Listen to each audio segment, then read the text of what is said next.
You're listening to the Paranormal Peeps on the Darkcast Network. Come to the dark side of indie podcasts with the Darkcast Network. We have cookies. Between the realm of the dead and the journeys of the living, join Josh, Jamie, and Elisa as they delve into the vast world of the paranormal and breathe life back into the history of the departed. Hey, everybody. Welcome back to the Paranormal Peeps podcast.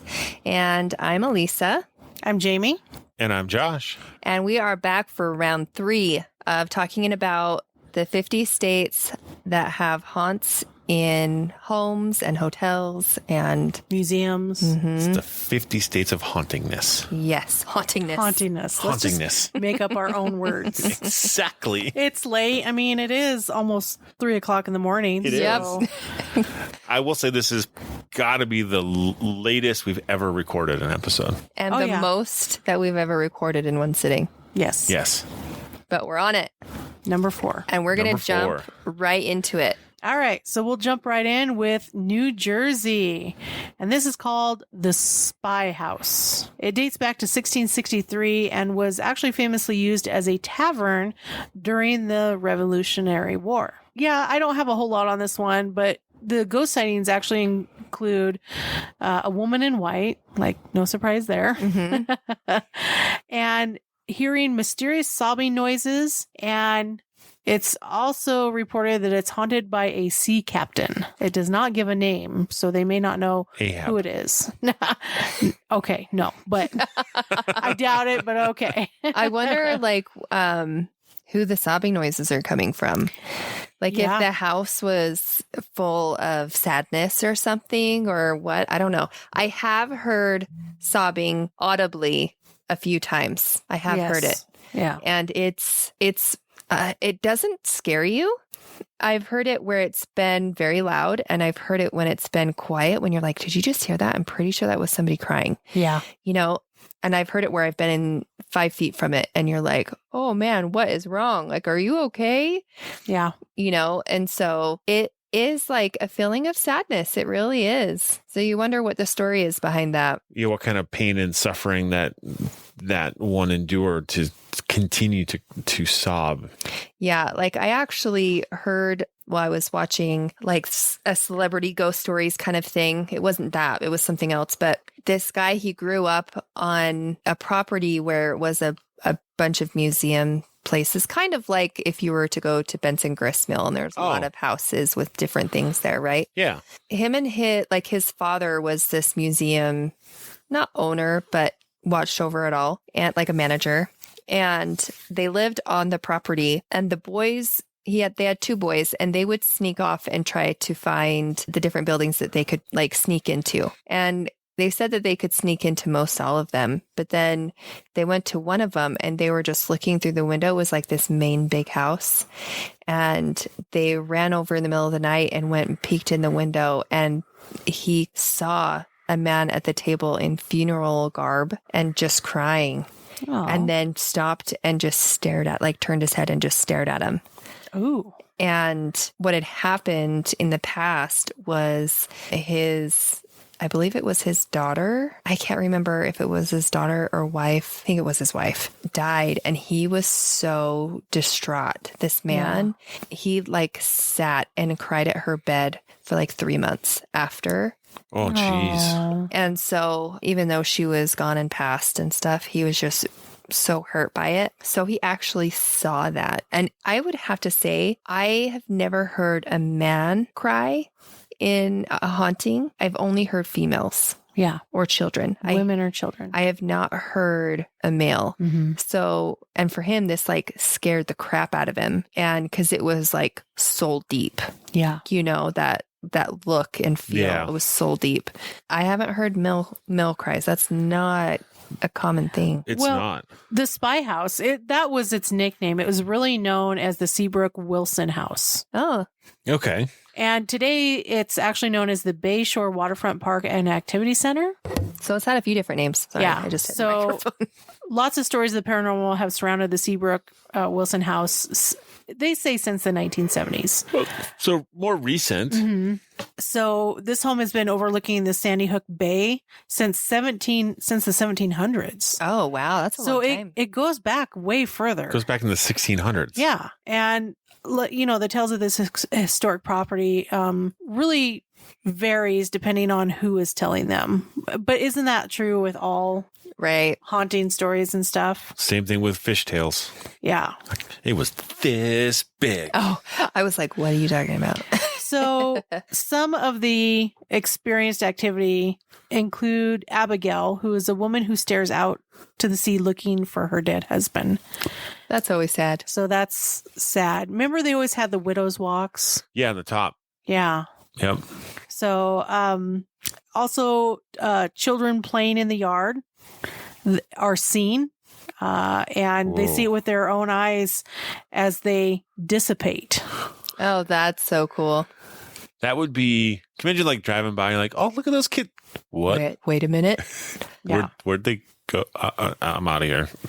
Yeah. So it says that it played an important role in the history and eventually did come one of the most haunted houses in America. The home was constructed in the early 1700s. Some believe it was constructed in 1664, but they found that to be not true. Daniel Seabrook built the 1.5-story, one-room cabin after purchasing 202 acres of land from his stepfather, and that was in 1696. So his stepfather's name was Thomas Whitlock. And Whitlock already owned a property in Middletown Village, where the Kings Highway area of Middletown was located. Today, they kind of confuse them. One thing that they know is that Seabrook is living in the house by the early 1700s. By 1717, Daniel gave the property to his son, James Seabrook, and in 1730, James Seabrook gave the property to his son, Daniel Seabrook. So they're just passing it on down the line, basically. The property exchanged hands in the Seabrook family until 1850, when the property was sold to Lydia Seabrook's husband, William Wilson. So, and that is why it becomes the Seabrook Wilson house. So it's Will Wilson. Mm-hmm.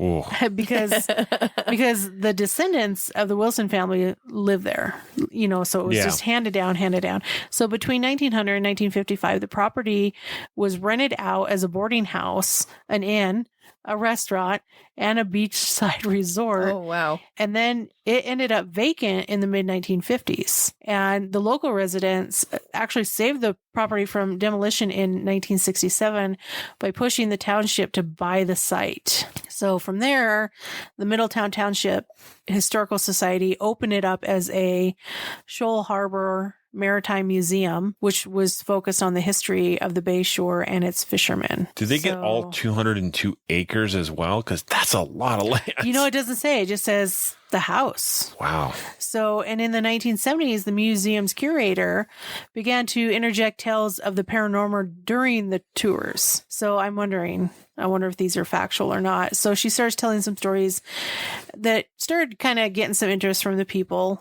One of the stories changed the name of the property by which it is still known today, the Spy House. Thomas Seabrook, they lived in the house during the time of the Revolutionary War, and throughout the majority of the war, the British had control of New York City and Sandy Hook, so therefore controlled the waterway. So Seabrook's house was like a beacon, and it was actually a target for the British because it was located on the shore of the Sandy Hook Bay. It sounds like this is like where this gal combines both facts and non-documented stories together. Some almost historical fiction. Yeah. So she tells a story that Seabrook was using his home as a tavern, got British soldiers drunk, and then listened for the military secrets they were telling. I actually have heard things like that before. Yeah.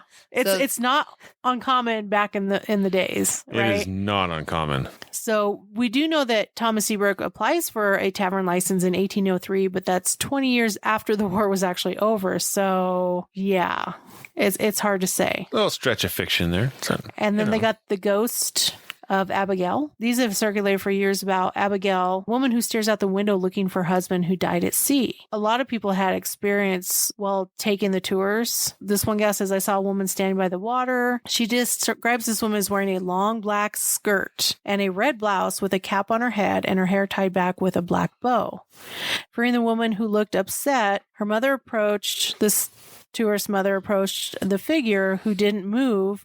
She then walked back to her car, turned around, and saw the woman dissipate. Weird. So Abigail's been seen there waiting for her husband. But surely if she knows that he died at sea. That's why I wonder if it's residual, just because I'm sure they did that over and over and over again. Oh, I'm sure. Waiting for the ship to come in. Because there's no contact, so they don't really know what day. They just know a roundabout time frame.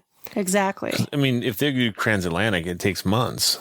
So they're gone half a year to go to and from England or to and from Africa or wherever they were going. So, I mean, you just wait. Yep. And that's why they had the widows walk up on top of the houses, because one, you got a good view of the ocean. Yep. And two, they would just wait for people to come by. Awful. That would be terrible. Makes it nice now that we got phones and all this stuff where we can actually call and say, hey, look, I'm running late. I know. All right. So we are going to move into Virginia in a place called the Ferry Plantation House. Whenever I hear plantation, I'm like, it's going to be good. This one's really cool. So this house was built in the 1600s. That is so long ago. For the States, this is as old as it gets, really. This is pre-colonial. This is people that were actually colonizing. Yeah. The country. Right. So it was named Ferry Plantation as one of the 11 stops that a ferry would run up and down the Lynn Haven River, transporting, things like goods and people and animals. The funny thing is the signal to call the ferry operator at that point in time was a cannon. Fire off a cannon and they would come running. Jeez. Yeah. Place has seen a lot of stuff, right? Including its own witch trial.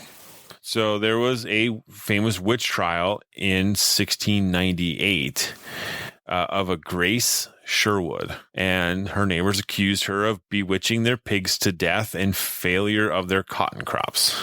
The things they come up with, right? I don't know. So I have to wonder if they even thought that was far-fetched, Just somebody to blame. Yeah.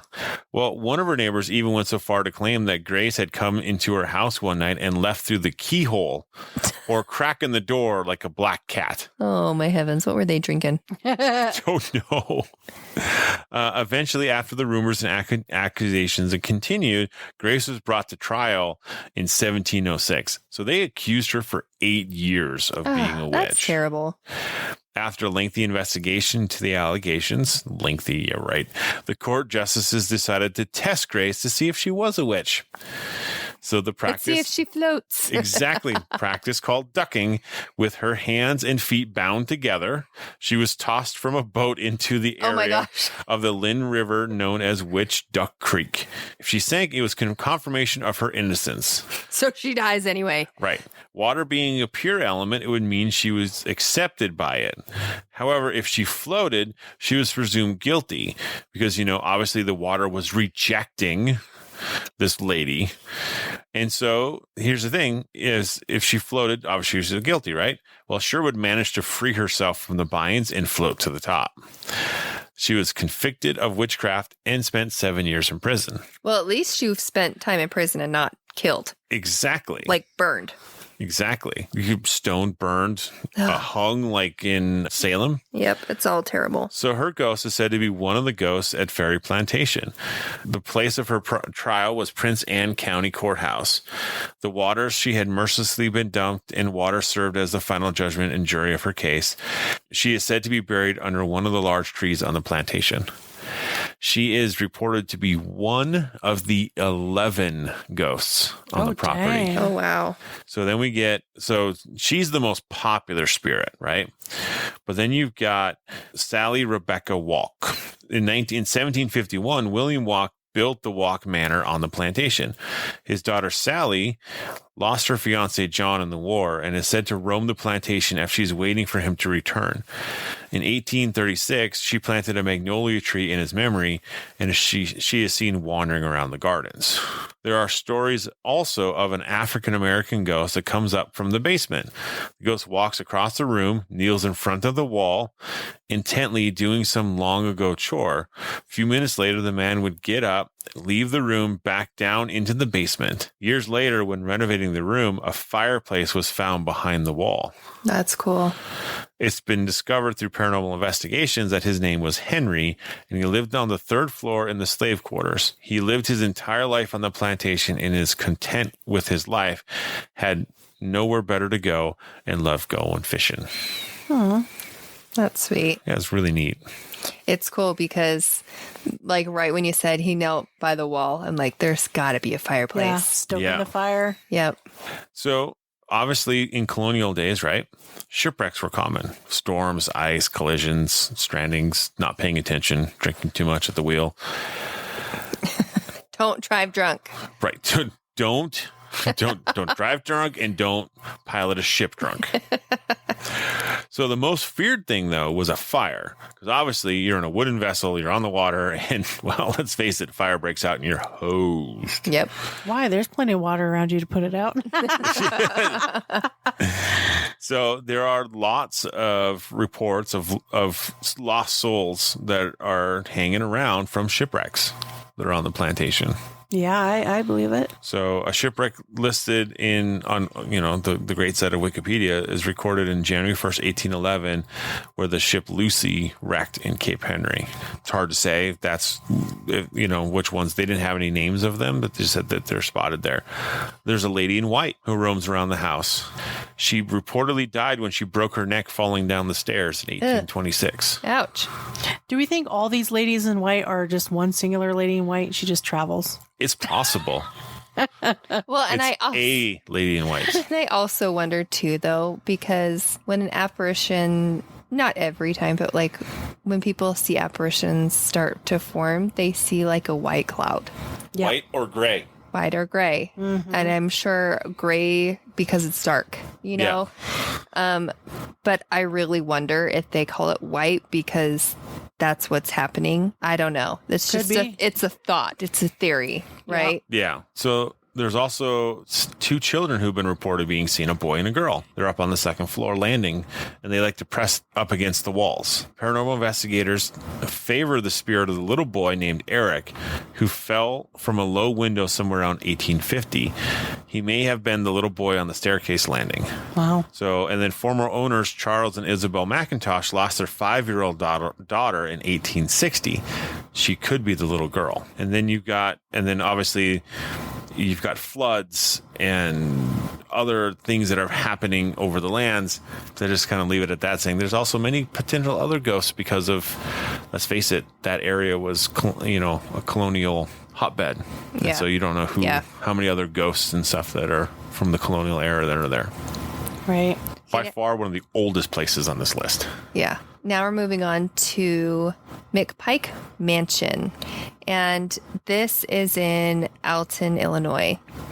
The account of hauntings for this former boarding house go all the way back to the 1940s. So back then, boarders would hear children playing when no children lived there.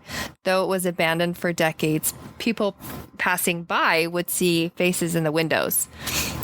The ghostly presence of a former owner was also seen wandering the grounds. So Sharon, she is someone that was working there, and she was working in the garden, and she saw a ghost of a man named Paul, and he was a previous owner of the house after the McPikes had the house built. And he was standing by a window in the house, and he was wearing the exact same outfit as one that he was wearing in the picture that Sharon has of him. And the wine cellar is said to be the most haunted location of the whole property. Footsteps and voices have been heard, and The heavy metal door that leads to the cellar has been seen moving on its own. A strange, unexplainable mist has even been reported following guests as they move through the cellar. So this has a decent amount of ghosts. Reported Yeah. activity. Yeah. I like the mist stuff because it's like ambiguous. It's like, there's a mist. It's like, yeah, that's a tough time to say anything about what's going on there. Yeah. All right, so moving on to New Mexico, and we have the Luna Mansion. This place was built for Don Antonio Jose Luna by the Santa Fe Railroad in 1880 in exchange for the right of way through the family hacienda. Hacienda. So numerous trips through the South inspired the design of style and architecture, although the basic material is handmade adobe brick. The Luna and Otero families immigrated from Spain in the early 1690s and settled in Rio Abajo, or Lower River, a portion of the Rio Grande Valley on the lands granted by Spain's King Philip. So there's a vast history on this. As far as hauntings go, what I could kind of find, they say it's home to a friendly spirit, and they believe it's the ghost of Josefita Otero, who had lived in the home until her death in 1951. So, see, it starts way back when. Yeah. And so there's this vast history politically and all this stuff. So, but we can't get into all that. But yeah, she lived in the home until her death in 1951, and Josefita oversaw the renovations to her mansion when she was alive, and she grew so fond of the place that it seems like she decided to stick around through the decades. So this place is now a restaurant. Cool. Yeah, and it is. It's got these beautiful white pillars, and yeah, it's a. Oh, that's really pretty. That's a beautiful home. That is gorgeous. So it's a restaurant. You can go eat there. So let's go. Yeah. Might be the only thing worthwhile looking at in New Mexico. Yeah, that we went through there. It's a pretty desolate place. Let's just put it that way. Other people in New Mexico were like, what are you talking about? Yeah, I know. And the rest are going, yes, it is. All right. On to the state of Washington. Ooh. Now, I will say this selection of house, it's baffling why it makes this list, because I have heard of far more haunted places on the west side of Washington that are, houses. Like Port Townsend is essentially an entire haunted town in Washington state. But where do we go? We go to Spokane, Washington. Place as a whole, man. Can you guess the house? In Spokane, Washington? In Spokane, Washington. Not right off the top of my head. The Campbell House. I'm not really familiar with it, so. Neither was I. So this house was built in 1898. So it's a little older. It was built for Massa Campbell and his wife Grace. Now Campbell made a fortune of mining for mining exploration and operations in Coeur d'Alene, in the Coeur d'Alene region. So there are stories widely circulated around about the Campbells' 3 children being murdered in the house by an intruder in the early 1900s. And then the 4th child was kidnapped and never to be seen again. Oh my gosh, that's so freaking sad. It's crazy. Oh. Until you get to the fact that there's conflicting stories saying that they only ever had one kid whose name was Helen. Did she get kidnapped? She did not. She lived healthily into her adulthood. Is this the same family? Same family. Huh. So Grace Campbell's death in 1924, Helen, given the house, or Helen, the surviving daughter, gave the house to Eastern Washington State Historical Society in memory of her mother. This is a big home. It's a monster. And so now the house is actually a museum. Surprise. Yep, surprise. And there are some stories surrounding paranormal activity. There's a portrait of Amison Campbell in the house that says to follow the visitors with its eyes. Oh, geez. But there's a way to do these paintings that give you the perspective that it makes you look like the eyes are following you. Yes, there is a way to do that. And so the other items are there are sightings of children playing in the bedrooms, mysterious noises, and feelings or unsettling feelings and feelings of dread in the house. Okay, we are on to the Nicholson Rand House in Indianapolis, Indiana. So it's a big home, but for the time, not big to our standards now. I would say it's a pretty normal size house for our standards now.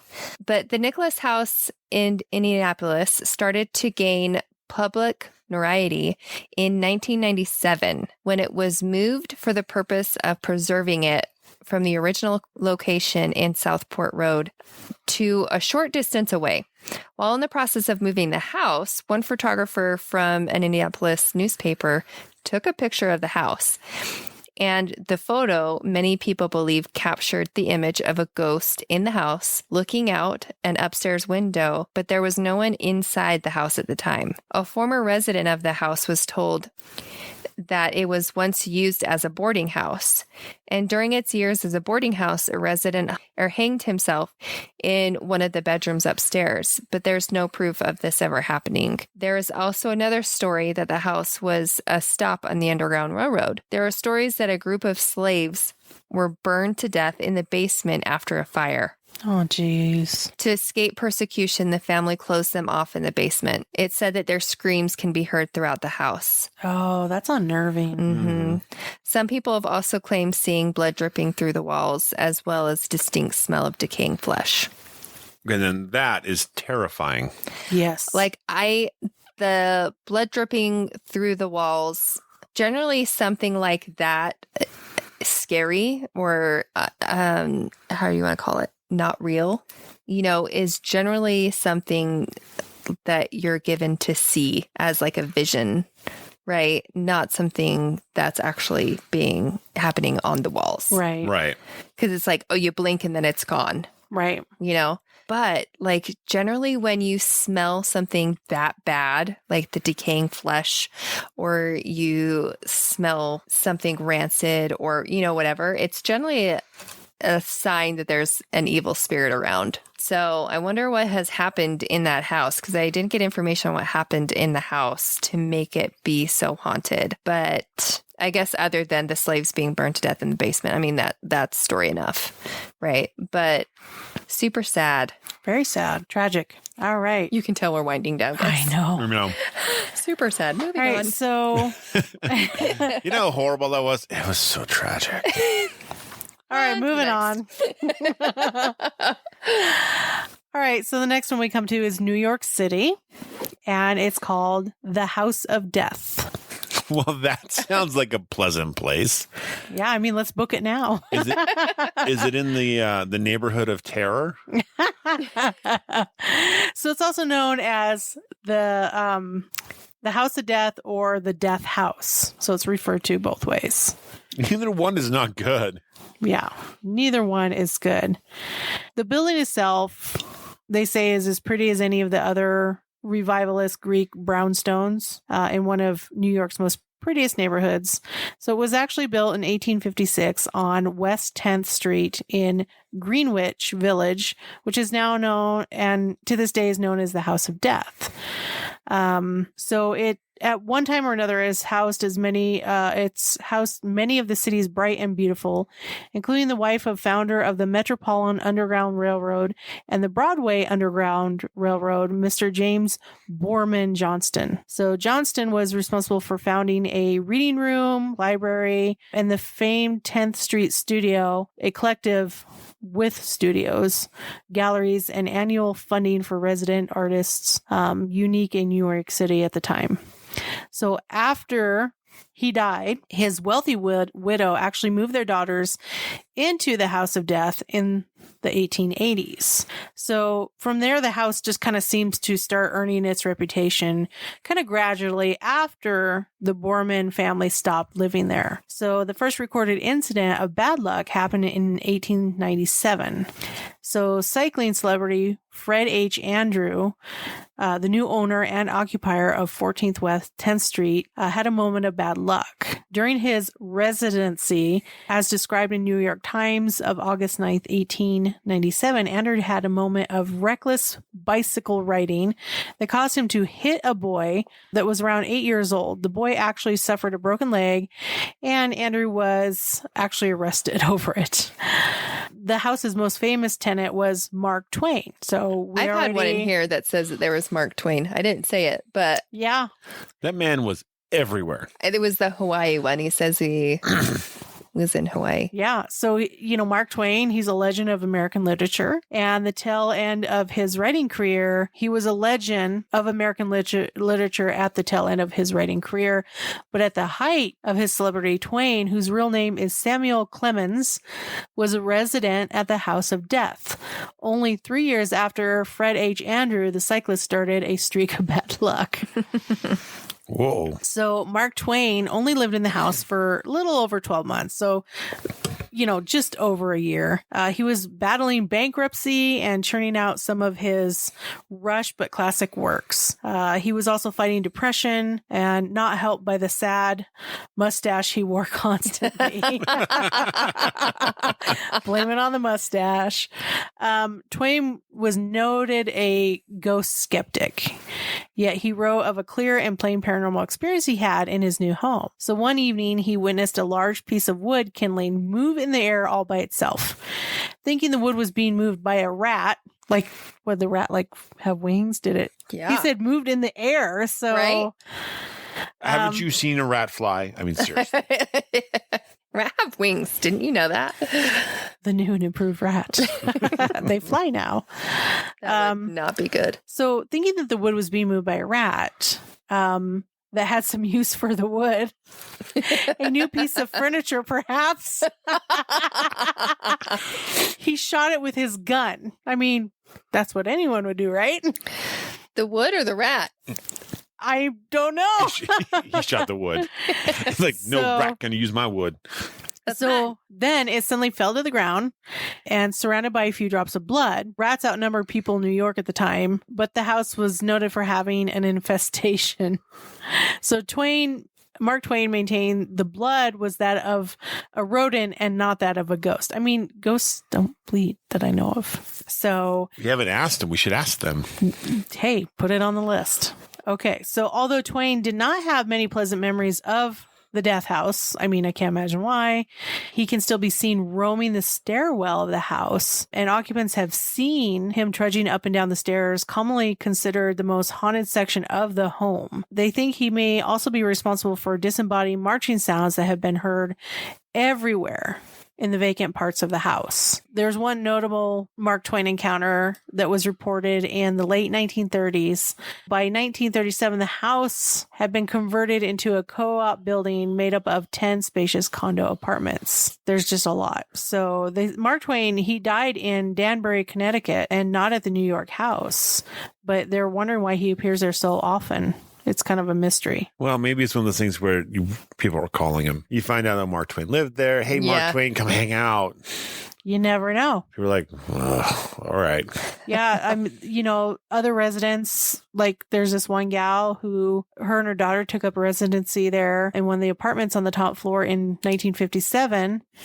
She was a famous actress, psychic, and writer, and she moved in the apartment, which once housed servants, and she reported that almost immediately a monstrous moving shadow would often follow her around the house. So one time she writes that she'd seen a ghostly figure of a man standing in the hall. So bravely, she reached out and tried to touch whatever she was seeing, and she felt something, but nothing like she had ever felt before. She described it as a substance without substance. Chilly, damp, kind of like marsh mist or a cloud of, I don't know, ether is what she says. Yeah. I thought you were going to say marshmallow. No, marshmallows. So she said, I could feel my fingers freeze at the tips. They were numb, and yet they tingled. So in the split second between contact and recoil, a scent came, fragile and sweet. So it was very The scent was very, very, very sweet. It says the scent was not only odd and bitter, but another family reported smelling the same thing during their time at the House of Death. And it actually goes on. There's actually quite a few haunting reports in here. Why is it that they call it the House of Death? I'm not sure. Like, did a lot of people get murdered there, die there? Like, so one event put the status of the house in the position of few doubters. And on November 2nd, 1987, New York City witnessed a genuine tragedy at the House of Death. The murder of Lisa Nussbaum was twisted. Nussbaum has a twisted plot worthy of a Hollywood horror flick. okay, So it made headlines. okay, so that's a little bit better. Yeah. So it happened around 6:40 a.m. 911 operators got a pressing phone call from children's author and editor, Hedda Nussbaum. She said that her 6-year-old daughter, Lisa, wasn't breathing, so an ambulance was sent to her Greenwich residence right away. When the paramedics arrived, they were greeted by a very disturbing scene. They found Lisa, the daughter, lying naked and unresponsive on the kitchen floor, and her brother, Mitchell, tied to a playpen and soaked in his own urine. So the author herself was covered with bruises and had several broken bones. Investigators also discovered marijuana, cocaine, over 20 crack pipes, and $25,000 in cash in the apartment. Jeez. And they got a little picture of her little daughter. So they were regrettably unable to revive the little girl on their way to the hospital. Later, her autopsy revealed that the cause of her death was repeated blunt force trauma to her skull. So Lisa's father and mother were both arrested, and they were charged with her murder, first-degree murder, after a cocaine binge. Her dad violently abused both Lisa and his wife, which would explain the bruises on his wife, Hedda. And the broken bones. Yes. The jury found him guilty of manslaughter in the second degree and sentenced him to a term in jail. So upon his release in 2004, he left the law behind and took construction jobs. Like the mansion in Amityville horror films, the House of Death also became the residence of a real-life monster. And it just keeps going. Jeez. Huh. So this goes on. This has a long list. So I can kind of see why they're calling it the Death House or... Right? The House of Death. So that was like one of many deaths that occurred in the house. Tragic things. Yeah. Jeez. That's terrible. And it goes on. Well, So. sometimes I wonder if houses are, I don't necessarily believe in curses, right? But if some houses are just, there's something about them. Like I've investigated a house that all the people that lived there ended up getting divorced, like 3 or 4 couples. Wow.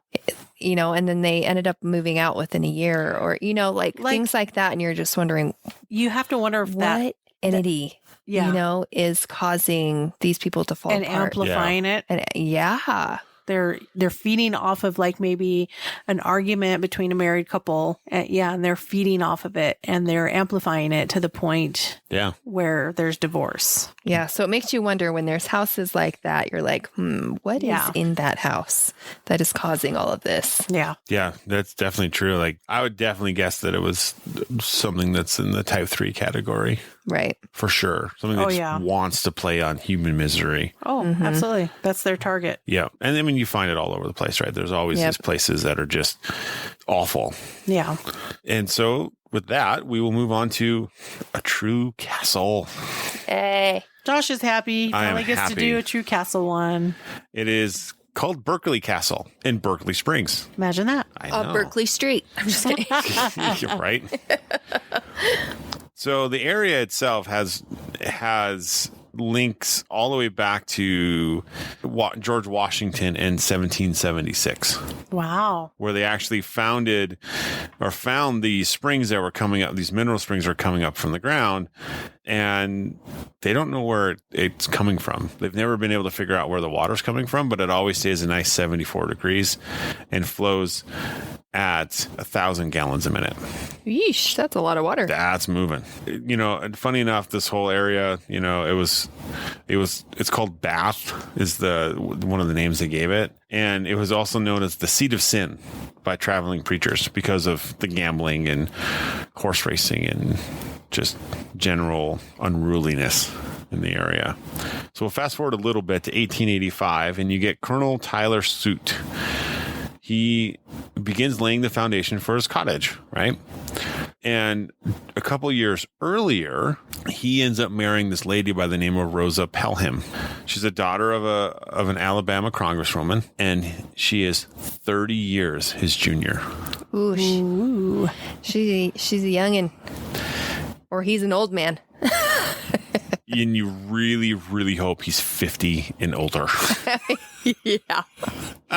Yeah. Yeah. So the girl's at least 20, we're hoping. At least. Exactly. And, the work continued on, and it was finished, and it was called one of the finest residences of the state. Suit and Rosa and their 3 children occupied the place until August 1887. And so they had multiple places built on the property. And the first description of Suit's cottage as a castle was made in the local Mercury in 1886, when it was described while under construction as giving one of the impressions of a handsome castle nestled amongst the rocks and cliffs and mountains. The description was repeated often in 1888 edition of the Martinsburg Independent. We get to September 1888, and after a brief illness, Suit dies, because obviously he's 30 years her senior, so Yeah.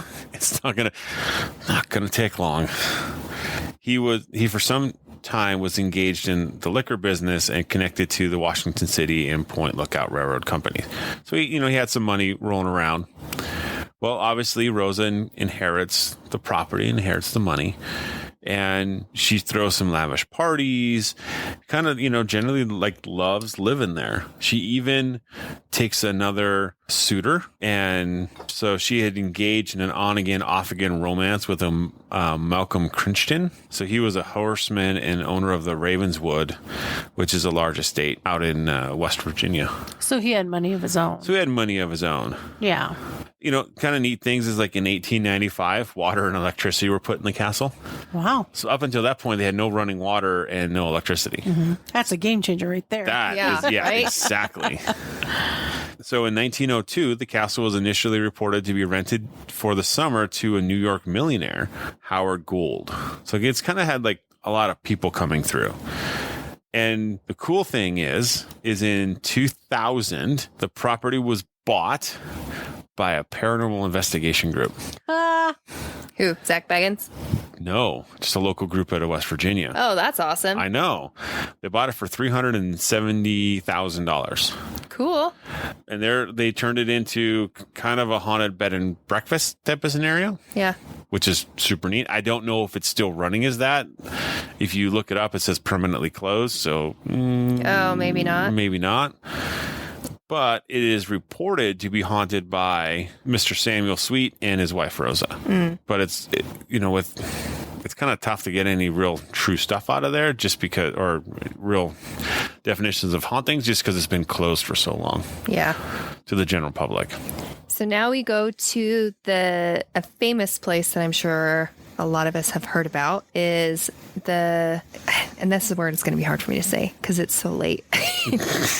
Villisca Axe Murder House. Basilica. See, I'm telling you, Villisca. I don't know. I don't know how I got that. It's in Basilica, Iowa. Thank you. I knew I was going to have a struggle. Okay, so this has such a sad story behind it. So this family had a few kids, and their daughter wanted to have a sleepover. So a couple of friends came over and was sleeping over. And between midnight and 5 a.m., the murders take place of every single one of the family members. They found 2 spent cigarettes in the attic, suggesting that the killer or killers patiently waited in the attic of the Moore family while they slept. And so the 2 girls that stayed was Stillinger. The last name was Stillinger. The killer or killers were never caught. They began in the master bedroom where the husband Josiah and wife Sarah Moore were sleeping. Josiah received more blows from the axe than any other victim, and his face had been cut so bad that his eyes were missing. Whoa. The ceiling in his room also had a gouge mark from when the murderer lifted the axe up to murder him. The killer or killers used the blade of the axe on Josiah while using the blunt end on the rest of the victims. Herman, Mary Catherine, Arthur, and Paul were next, and they were bludgeoned in the head with the same manner as their parents. Afterwards, the murderer returned to the master bedroom to inflict more blows on the elder Moores, knocking over a shoe that had been filled with blood, before moving downstairs to the guest bedroom and killing Ina and Lena. Seemingly afterwards, a 4-pound slab of bacon was taken out of the icebox and laid next to the axe. Investigators also found untouched food and bloody water during their search. So they believe that all of the victims, except for Lena Stillinger, had been asleep during the murder, because they think that she was awake because she had wounds on her from fighting back. Oh, like defensive wounds. Uh-huh. Yeah. And they found her laying crosswise across the bed with defensive wounds on her arms. Lena's nightgown was pushed up above her waist, and she wasn't wearing any underwear. So you can tell where that went. A super sad story. And the dude was never caught. They did try. I think it was the neighbor or uncle. They tried somebody a couple times, and they never got a conviction. Yeah. Yeah. So today, visitors report bedroom doors opening and shutting on their own, unexplained sensations of being slapped or pinched, odd chills. And the house is small. I mean, this is not a big house, right? While cleaning one day, the guide heard someone walk upstairs and shut the dresser drawer or door. Thinking someone had broken in, he walked up the stairs to confront what he believed to be a trespasser. He said, "So I got up to kick this guy out, and nobody's up there." He said, "Talked to my buddies afterwards, and they're all saying, 'Oh, houses make noises.' Like, I'm fully aware of what a footstep is at this point in my life. I am not a complete idiot." So that's what kind of got me starting to stay the night. So we started sleeping there to find out more, get more paranormal instances happening. The tour guide had also witnessed objects moving, chairs rocking, and has even heard full conversations upstairs when no one else is inside the house. But he has never seen a ghost. But one time, a photography student took Hauser's photo with Civil War era camera that was in the attic. The photographer believed that the lighting was too dark and that the photo wouldn't turn out. But then when the photo was developed, he noticed a shadow behind him. Yeah. Cool. Mm-hmm. Yeah. Cool, but a little scary too. A little bit. You know, it's a little bit of both. But that one's just a sad story. It's very sad. It's whoever this person or persons were, they either had like a personal grudge or they were just psychotic. I don't even know. Well, it seemed like it was done with a lot of anger. It does, but there was something deliberate about it, right? Mm-hmm. To use the sharp edge on one individual and then use the blunt edge on everybody else, that shows there's a very methodical, very thought process out, and that I would say that he had some sort of huge grudge against Josiah. Well, and so he goes in the room, kills them, leaves, and then went back. Exactly. To do more. Yeah. So he was feeling something. A lot of unhappiness. Yeah. Personal, yeah. But yeah, I can imagine, because of all of that energy that has gone into that house, I can imagine that it would be haunted or something's going on. And you can still stay there today. You can. You can still sleep in the house, people. If you dare. Just not on the beds. They don't let you sleep on the beds. You got to sleep on the floor. Well, the beds are really dainty and old. I'd probably fall right through it. They're not meant for the modern day American's ample frame. We've grown a little bit. American heft. Yeah. Tall and wide. In every direction. and circular. Okay, so from there, we move on to North Carolina. Ooh. And a place called the Biltmore Estate. And it is beautiful. It is I mean, huge. this is the biggest one. It's gorgeous. So there is a lot of information on this one about like the building and stuff and what's there. The gardens and just everything in between. But it's massive and it's gorgeous. So I encourage you to kind of, go and look it up, check it out. Yeah. And I believe you can do tours. Yes. There. They have all of it. So it's a famed and massive estate. And when you see the picture, you'll understand. You'll understand. Massive is an understatement. And so they say where you can possibly run into the original owners. Oh. Ooh. So, and they are known as George and Edith Vanderbilt. So even though George died in 1914 and then Edith in 1958, they say they both still haunt the home. So This looks more like a castle to me. it does, right? Yes. It's very castle-esque. Yes. So George has been seen walking the grounds, which beautiful grounds. I would walk it too, even after I was dead. No kidding. Keep walking it. So while they hear Edith's voice calling out to George, so they've heard her calling for him. The two have also been heard laughing together in certain rooms. Oh, that's cute. Yeah. Okay, can we take a guess how big this place is? I know the square footage. I do too. Let me see a picture. Okay. And that's not even all of it. It's huge. I'm gonna say 85,000 square feet. You're not even close. You're way short. Whoa, It is 175,000 square feet, Yeah. that is which is more. It says which is more than 4 acres of floor space. Yeah. Can you imagine? I can't even 35 imagine. bedrooms. Yep. 43 bathrooms. Yep. 65 fireplaces. 65. Holy junk. Yeah. It's huge. and this is someone's house. This was someone's It house. Right. was. At one time. How many people did they need to clean the house, or An army to start the fireplaces, to or stoke those 65 fireplaces. I wonder Yeah. how many times you went in a room and you're like, oh, I'll never go in that room again. Right? Because it's so big. You're like, when am I going to wander over here? Right? Exactly. Well, I haven't been in the exactly. West Wing in 6 years. Man. This place is massive. It is definitely one I would like to go see. Just not so much to investigate it, but to go there, to walk the grounds, To look at the beautification of it. I to believe. just look at Yeah, it. and I'm almost positive my husband has been there because he lived in North Carolina. He was born in, Baton Rouge, but then moved there as a kid. So I'm pretty sure he told me that he went on a tour there. And I'm like, are you kidding me? He's like, oh yeah.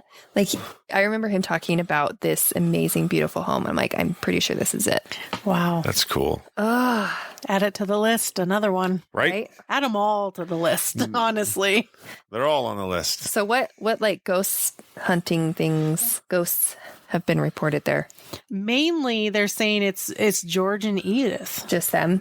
that they have seen them and heard them. I mean, why laughing. wouldn't you when you built something like They that? seem like a happy couple. Right. I mean, Right? that's when I read this, even though it's so just kind of short and to the point, it just gives you this feeling, like the impression you get from it is they were just a very lovable couple. Yeah, and Like very much in love, Yeah. had, laughed together and all those things. how fun. That's just cute. It sounds like they It's had so an awesome. amazing marriage and Yeah. relationship. So, And built a phenomenal home. Oh, my head. Yeah. Jeez. yeah, That's home for a lot of people. Let's see, 175,000 square 100, feet. yeah, 100.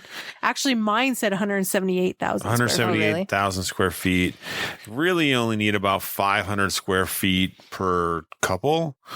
So That's even a lot. So that's like 360 couples. How How would that be? Just to put it in perspective. I think I did the math wrong too, people. But seriously, look this up. It is a beautiful place. It is Dig in a little gorgeous. bit. Look at the pictures of it. They got some beautiful photography of it. It's a destination place for sure. Yes. It should be, if it's not on your list, put it on there. Put it on the list. I wonder if it's been in movies. I bet it's been in movies. Oh, we could always look that up. Yeah. Oh, I'm sure. I'm going to look it up right now. I mean, if they allowed it, like the only way it wouldn't have been is if they said no. But why wouldn't you want it for like a filming location? Mm-hmm. Oh yeah, I mean, It's gorgeous. It's impressive. Oh my gosh, it's got a list: Forrest Gump, Murder on the Orient Express, The Last of the Mohicans, Hannibal, Richie Rich, Patch Adams, Being There, My Fellow Americans. It's got a few. It's got plenty. Yep. Not surprising. No, Not surprising. And the list goes on. So that's cool. that's awesome. 21 times. Jeez. All right, so we'll move on to the Great Cheese State. Wisconsin. Exactly.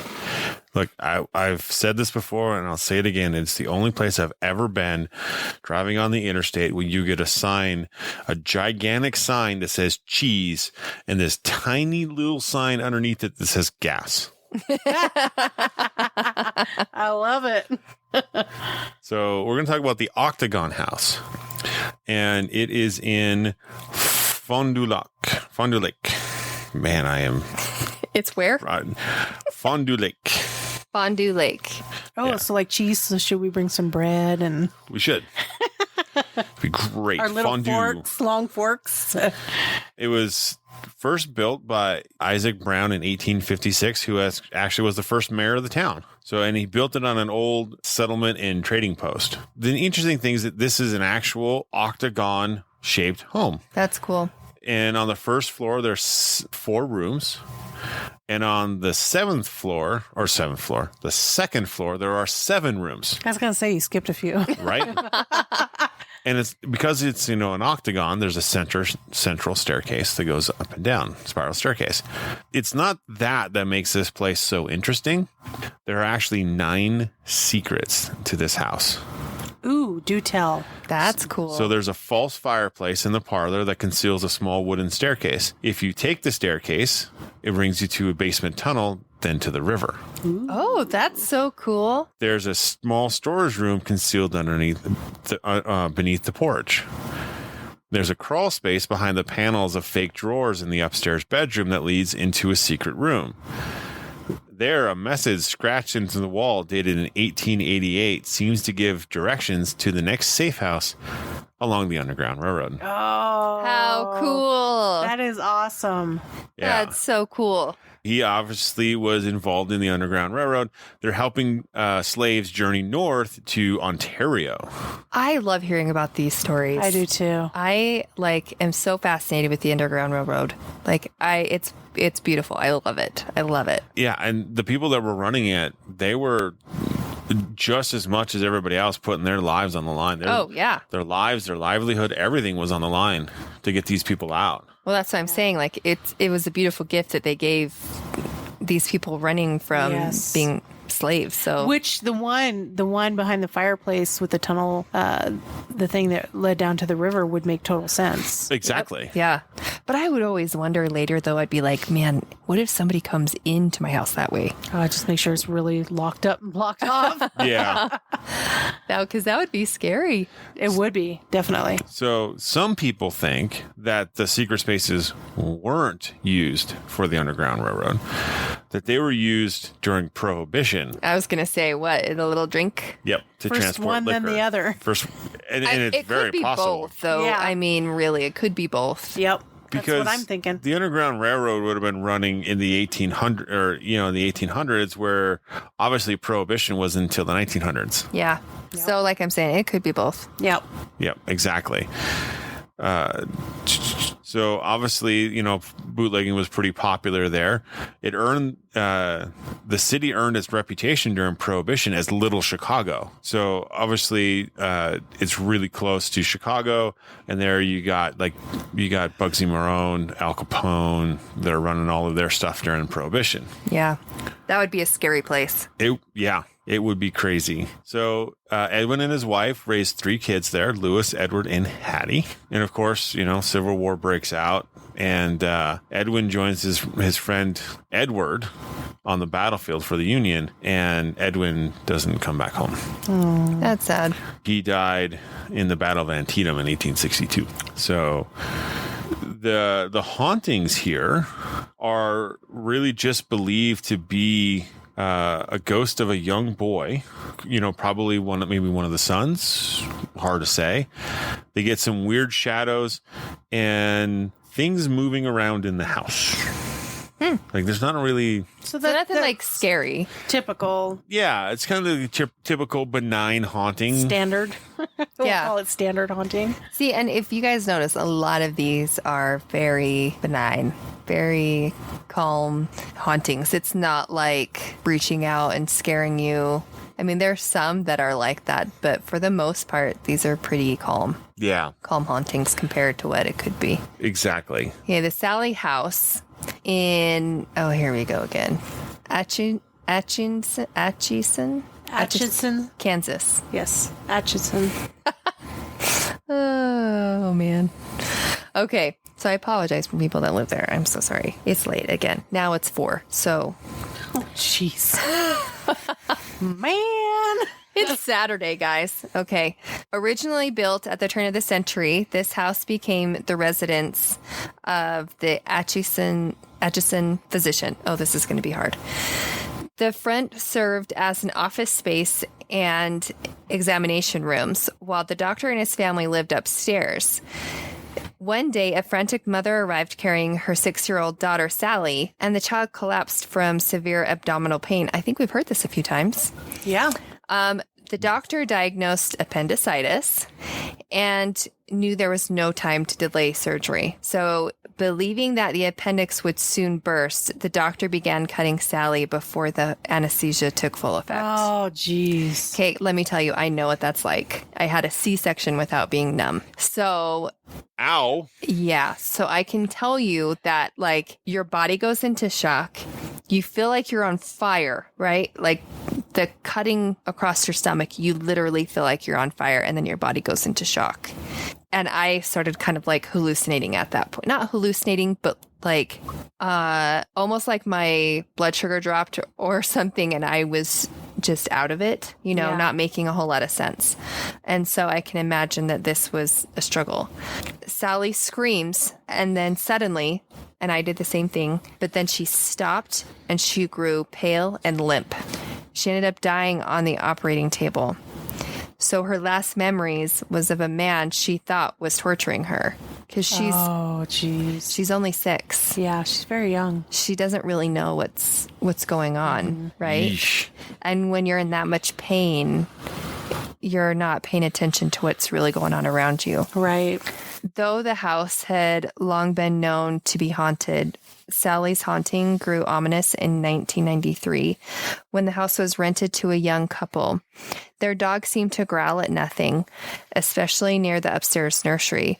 Things began to take a violent turn. However, fires broke out in the house and a series of sinister attacks on the husband began, which would make sense. That does make sense. The operating area would become cold. Objects would visibly move when the young man drew near.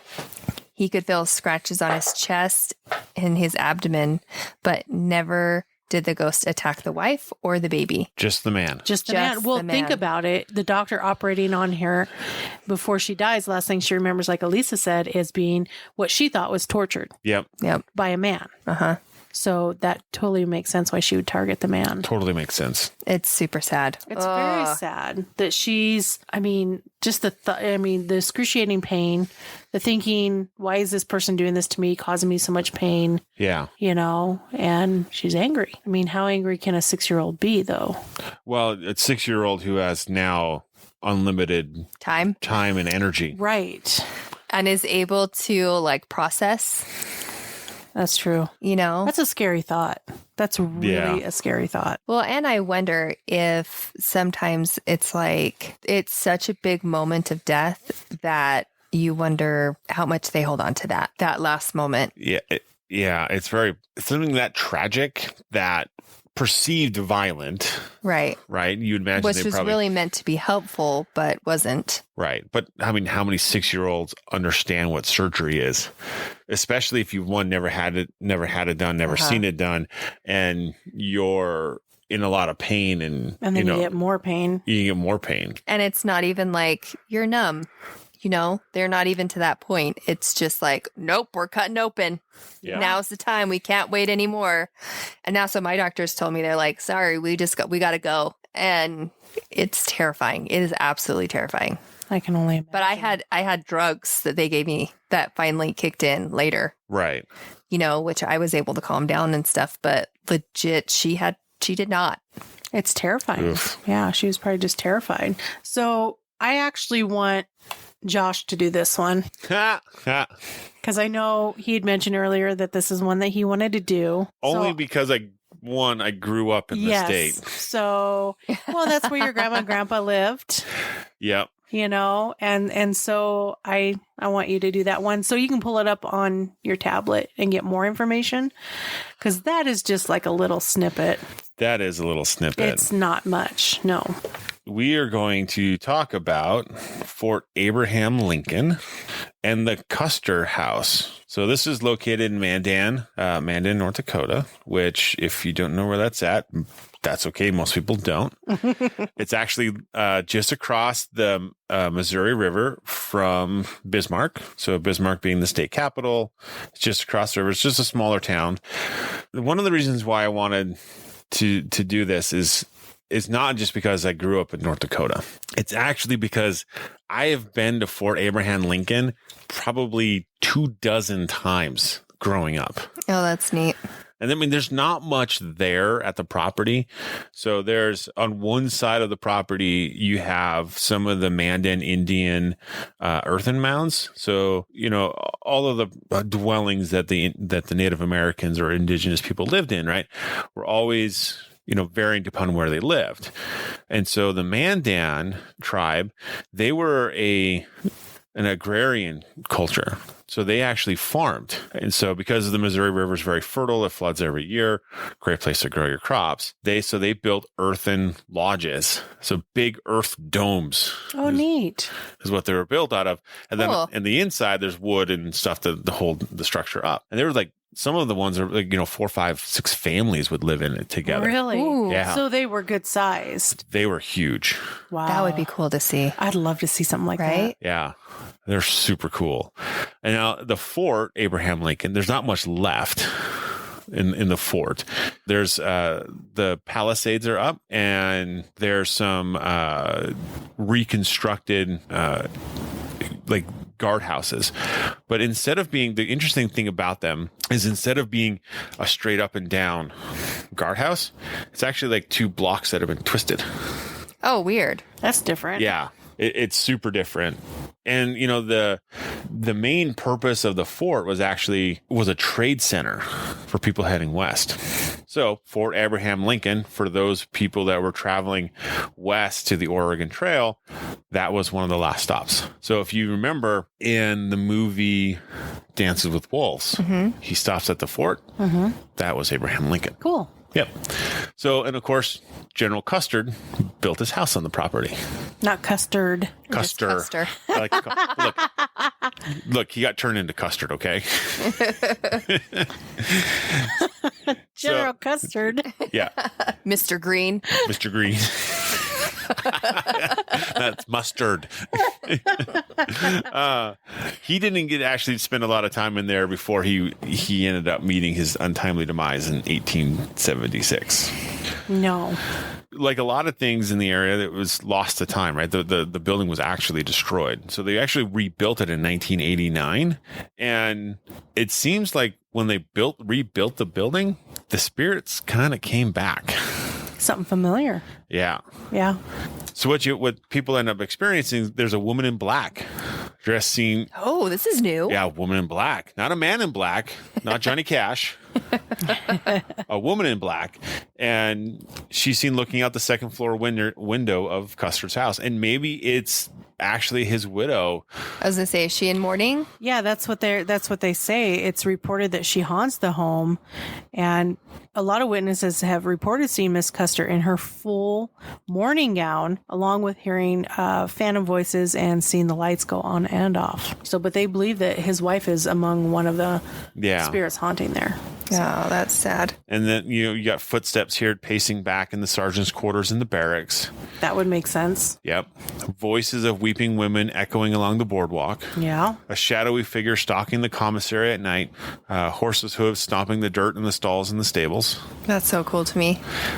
Yeah. I mean, I would probably willing to bet that's probably residual. Yeah. Well, it's like when we went to Bannock. Remember the one EVP we got of a horse? Oh, yeah. Oh my gosh, that's so cool. Yeah. It was neat. It was neat. So they got some new paranormal phenomena that's been listed. They got some orbs. Ooh, dusty ones. Yeah. Couple dust bunnies Yeah. floating around. So yeah, that's all of it. Honestly, if you're ever out in that area of North Dakota, I highly recommend going and take a look at it. It's a really neat place to go. That's cool. Yeah. And the nice thing is it's not far from the town, so it doesn't take long to get there. And there's not a lot there, so you don't have to spend a lot of time there. But something definitely worth seeing. Definitely something worth seeing. Yeah. Because it's a lot of different culture that you don't normally get to see. Yeah. And so it's neat to be able to see some of that stuff. And then we move on to the last place on our list. Which is... I want you guys to look at this and tell me if this looks familiar. Yes, it does. Yes, What? Wyoming. I just realized this. Why did I Yes. not? No. Yes, It's right by the prison. it is. And we were like, we need to go there. Well, remember we 'Cause saw we're like, a we wanna picture. Yeah, we're like, we can stay here Yeah. on like Verbo or something. Yes. Yeah. Well, we had went to eat at this one place and we'd seen a picture and we're like, oh, that's a beautiful home. Yeah. And then as we were kind of driving around the area to go see, like scope out the prison the day before Yeah. just to see what it looked like and get some daytime pictures, we saw the house and I was like, that's the house in the picture. And Lisa's like, oh, you're right. And then it says there was a sign out there saying For rent. you could rent out a room in there. Yeah. You could rent out rooms. Yeah. And it is Ferris Mansion in Rawlings, Wyoming. Yeah. Yeah. So I saw that picture. I'm beautiful. like, oh. That's funny. I'm sitting here staring at it. And once you said that, I was like, oh, bling, ding, ding, ding, ding. Yeah, Lights on. Exactly. Yeah. That's crazy. That's awesome. So in 1899, the construction began on the mansion for George Ferris and his wife, Julia. By then, George had mainly made his fortune as a sole owner of the Ferris Haggerty Mine in the Grand Encampment Copper Mining District. But in 1900, before the house was finished, George was killed in a tragic accident when he was thrown from a runaway carriage near his own mine. Oh, that's jeez. sad. Just, What luck. Yeah. I mean, I guess you wouldn't expect any of these houses not to have some form of tragedy associated to them. Yeah, lots of accidents, misfortunes. Yeah, exactly. So the work continued on the house and was completed in 1903. And then Julia Ferris lived there in the house until 1931, where she passed away at the age of 76. She and George had 7 children. But having already suffered the loss from her children, Julia was soon endured further family tragedy. 3 years after George's death, her youngest son Cecil was accidentally shot and killed by his older brother while playing with a gun that went off unexpectedly. Playing with a gun. Don't Yikes. play with guns. Ever. It's not good. Two of her other children also died, Edna 10 and Delia May age 1. After that, Julia was declined to complete many of the touches she and George had planned. So the house had once loved remained unfinished until after she died. Oh, sad. Which I get. Like at first it's like, okay, my husband died. We'll make it, I We'll can mourn, make it work. we'll carry on. And then 3 children 3 of your 7 children. die as well. That is Yeah. so sad. Yeah. And each time it's just, you don't ever recover from any one of them, but to have 3, Yeah. I could understand where you just lose all All hope. hope, all interest, all anything. Yeah. Why would you want to finish the dream home that's now become a tragedy home. Well, you just recede into this darkness of depression and You don't want to do anything Mourning. at that point. No. Exactly. That's like the last thing on your mind. Exactly. So in 1940, Ferris Mansion was converted into apartments, but after a time, the whole building fell into disrepair and was eventually bought by the Lubers in 1978, who carried out extensive renovations, including returning the house to a single residence, and in 1982 was placed on the National Registry of Historic Places. Then in 1986, the Lubers were granted a license from Wyoming to be the first bed and breakfast, which they continued until 1997. Oh, Well, it seems like it's like the only one of its kind in that area.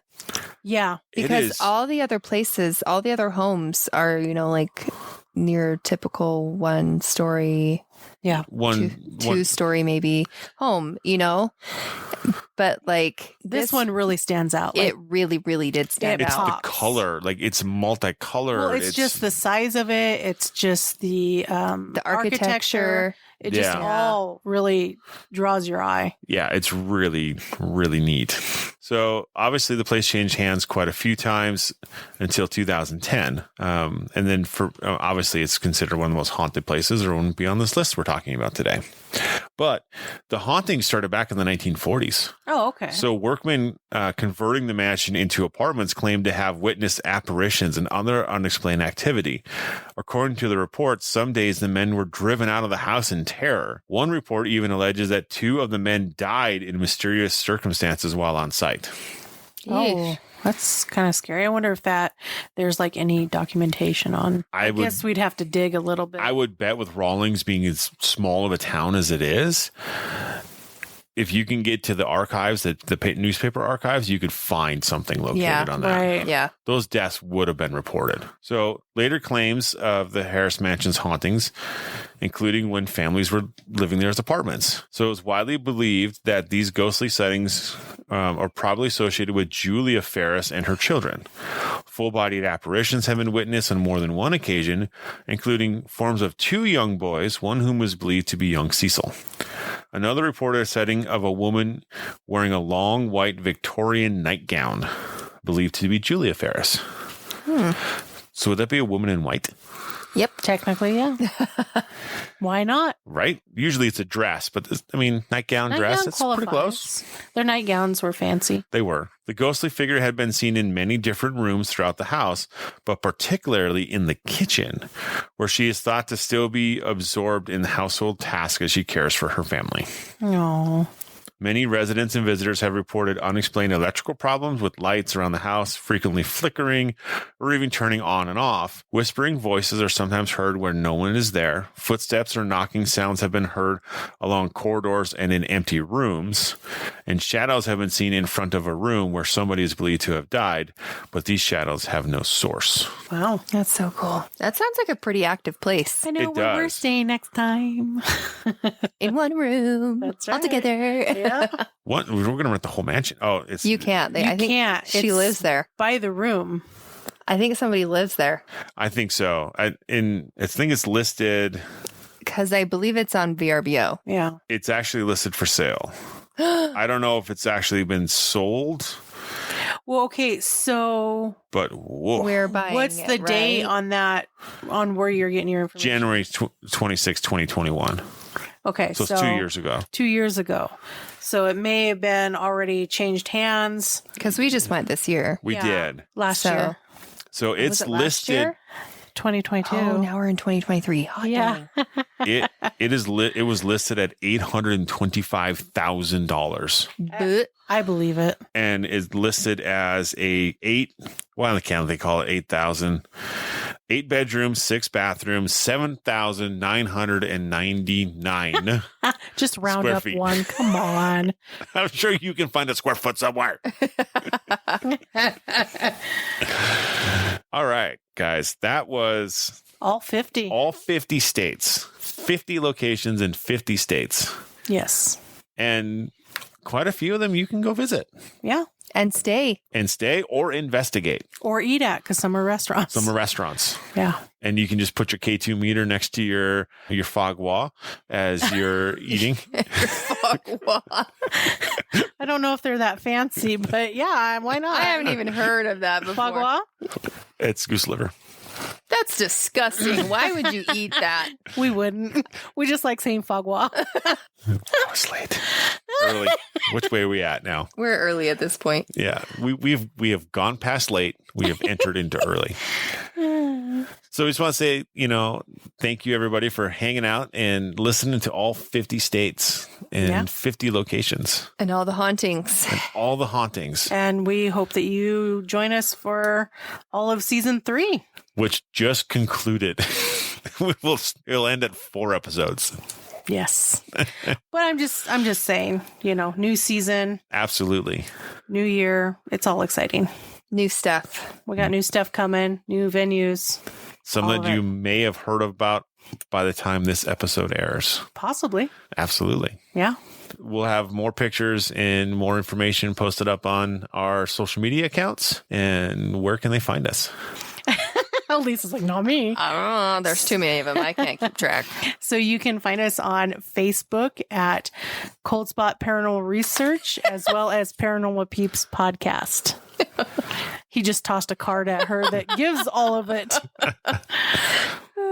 You can find us on Instagram at coldspot_paranormal_research or on Twitter at CPR Paranormal. Absolutely. And please, everybody, rate, give us a review. We'd love to hear from you. Feedback is great too. If you want to drop us an email, why don't you give them our email? It's josh.raymond@paranormalhope.com. Yeah. So drop us an email if you have suggestions or anything like that. If there's anything you want us to cover, talk about, any stories that you want to share with us, we'd love to hear your stories, your experiences that you've had. Yeah. Maybe in the house that you grew up or just a place you visited or anything. We'd love to hear it. Or if you've been in one of these 50 places. Yeah. Tell us your story. Oh my gosh, that'd be stinking awesome. Right? But we'd also like to kind of have conversations and interact a little bit with our listeners out there this year. Absolutely. So, And as always, everybody, stay ghosty, my peeps.